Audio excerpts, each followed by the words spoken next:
Good morning everyone. এখন ready হয়ে গেছি, স্নান করে একদম পুরোপুরি রেডি। মন্দিরে যাব পুজো দিতে। আর বাকি সবাই এগিয়ে গেছে, আমি এবার যাব। আমার একটু লেট হয়ে গেল। সবাই মন্দিরে দিয়ে চলে গিয়েছিল, আমি আর আমার হাজব্যান্ড একটু আমাদের দেরি হয়ে গেছিলো। তো আমরা যাচ্ছি মন্দিরের দিকে। এখানকার আশেপাশের পরিবেশটা না সত্যি আমি যত দেখছি তত অবাক হচ্ছি। এত সুন্দর আর এত শান্ত। আর ওই যে আগে আগে যাচ্ছে আমার বর, ফোনে কথা বলতে বলতে। পুজো দেওয়া হয়ে গেছে, তারপরে রুমে এসে এখানে দিদিভাই দেখাচ্ছে যে পুজোতে কী কী মানে ওনারা দিয়েছেন। আমরা এখানে 501 টাকার পুজো দিয়েছিলাম, আর 751 টাকার একটা গোলাপের মালা আমরা দিয়েছিলাম। তো গোলাপের মালাটা তো ওনারা ঠাকুরকে আগামীকাল পরাবেন। আর এখানে 501 টাকার পুজোতে কী কী দেওয়া হয়, প্রসাদে কী কী থাকে, সেটাই একটা এখানে দেখানো হচ্ছে। তো খুব সুন্দর, সব কিছুই খুব সুন্দর। ফল, ড্রাই ফ্রুটস, তারপরে লাড্ডু, সব কিছুই কিন্তু ওনারা দিয়েছেন।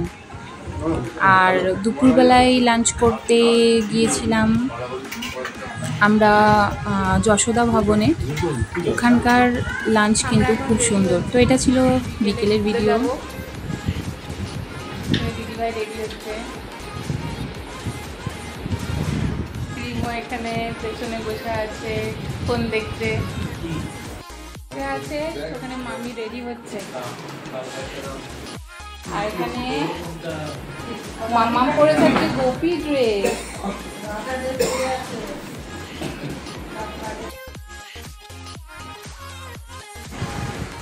এবার বিকেলবেলায় আমাদের প্রথমে দেখার ইচ্ছে ছিল চন্দ্রোদয় মন্দির, যেটি পৃথিবীর সবথেকে বড় হিন্দু মন্দির। তো এটার কিন্তু কাজ এখনও অনেক অনেক বাকি। আমরা অপেক্ষা করছিলাম কখন আমরা ভেতরে ঢুকতে পারবো। টিকিট কাটা হয়ে গেছিলো, 50 টাকা করে পার টিকিট লেগেছে।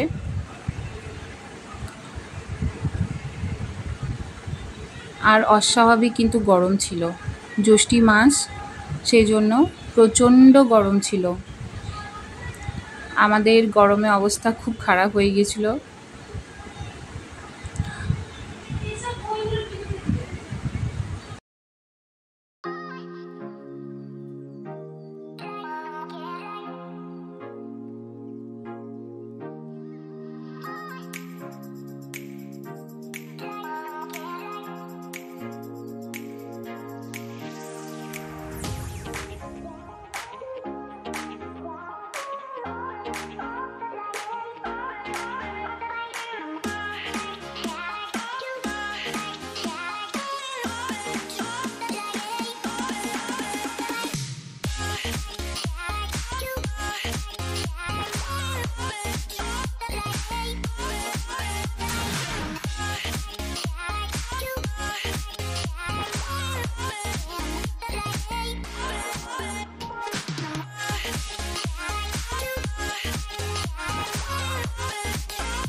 এরপর গিয়েছিলাম ইস্কনের গোশালা দেখতে। এখানে গোশালা দেখে সত্যি মনে হচ্ছে সত্যি যেন এখানে সত্যি কৃষ্ণের বাস। ওই কালারটা দেখো,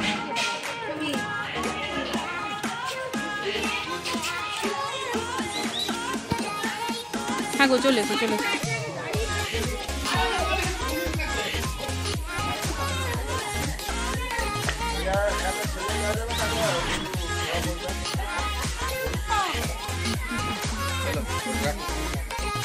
বাবু বাবু খাও খাও খাও খাও খাও খেয়ে নাও খেয়ে নাও।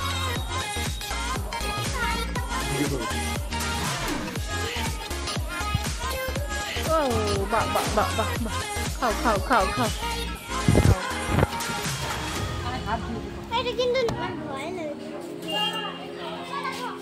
দাদা একটা ভিডিওটা করি। পর আমরা গিয়েছিলাম শ্রী প্রভুপাদের যে মিউজিয়াম আছে সেটি দেখতে।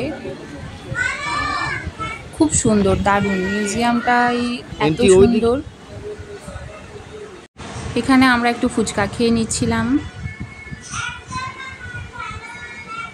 গরমে ঘেমে চান হয়ে গেছি, তার সাথে আমাদের ফুচকা খাওয়াও চলছিল। ভিডিওটি ভালো লেগে থাকলে অতি অবশ্যই সাবস্ক্রাইব, লাইক এবং কমেন্ট করে দিও। আর রাতে আমরা ডিনার করে নিয়েছিলাম মাধবস ইস্কনের ভেতরেই, মাধবস বলে এক রেস্টুরেন্টে। আমাদের দ্বিতীয় দিনটিও খুব ভালো কেটেছিল মায়াপুরে। ভিডিওটা একটু বড় হয়ে গেল, কিন্তু দারুণ আমাদের কেটেছে। আবার আসবো আরেকটা নতুন ভিডিও নিয়ে, ততক্ষণের জন্য টাটা।